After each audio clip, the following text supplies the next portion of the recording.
సామెతలు 5వ అధ్యాయము.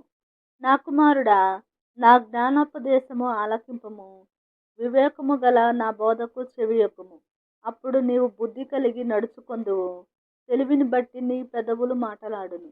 జారస్త్రీ పెదవుల నుండి తేనె కారును, దాని నోటి మాటలు నూనె కంటెను నునుపైనవి. దాని వలన కలుగు ఫలము ముసిని పండంతా చేదు. అది రెండంచులు గల కత్తి అంత పదును గలది. దాని నడతలు మరణమునకు దిగుటకు దారి తీయును. దాని అడుగులు పాతాళమునకు చక్కగా చేరును. అది జీవ మార్గమును ఏమాత్రమును విచారింపదు. దానికి తెలియకుండానే దాని పాదములు ఇటు అటు తిరుగును.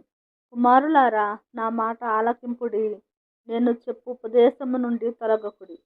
జారస్త్రీయుండు ఛాయకు పోక నీ మార్గము దానికి దూరముగా చేసుకొనుము.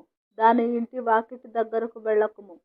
వెళ్ళిన ఎడల పరులకు నీ యవన బలమును, క్రూరులకు నీ జీవిత కాలమును ఇచ్చివేతువు.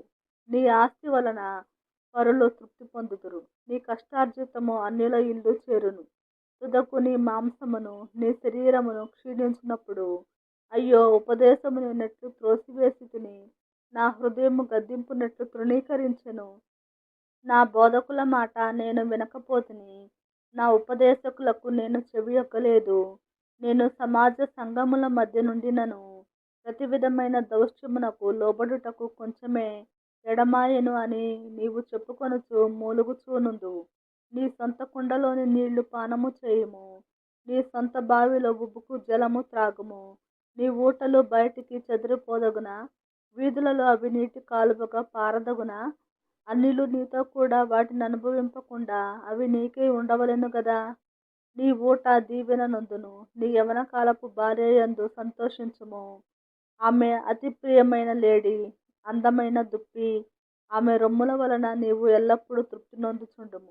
ఆమె ప్రేమ చేత నిత్యము బద్ధుడవై ఉండుము. నా కుమారుడా, జారస్త్రీ యందు నీవేళ బద్ధుడవై ఉందువు? పరస్త్రీ రొమ్ము నీవేళ కౌగలించుకొందువు? నరుని మార్గములను యెహోవా ఎరుగును. వాని నడతలన్నిటినీ ఆయన గుర్తించును. దుష్టుని దోషములు వానిని చిక్కులబెట్టును. వాడు తన పాప పాశముల వలన బంధింపబడును. శిక్ష లేక అట్టివాడు నాశనమగును. అతి మూర్ఖుడై వాడు త్రోవ తప్పిపోవును.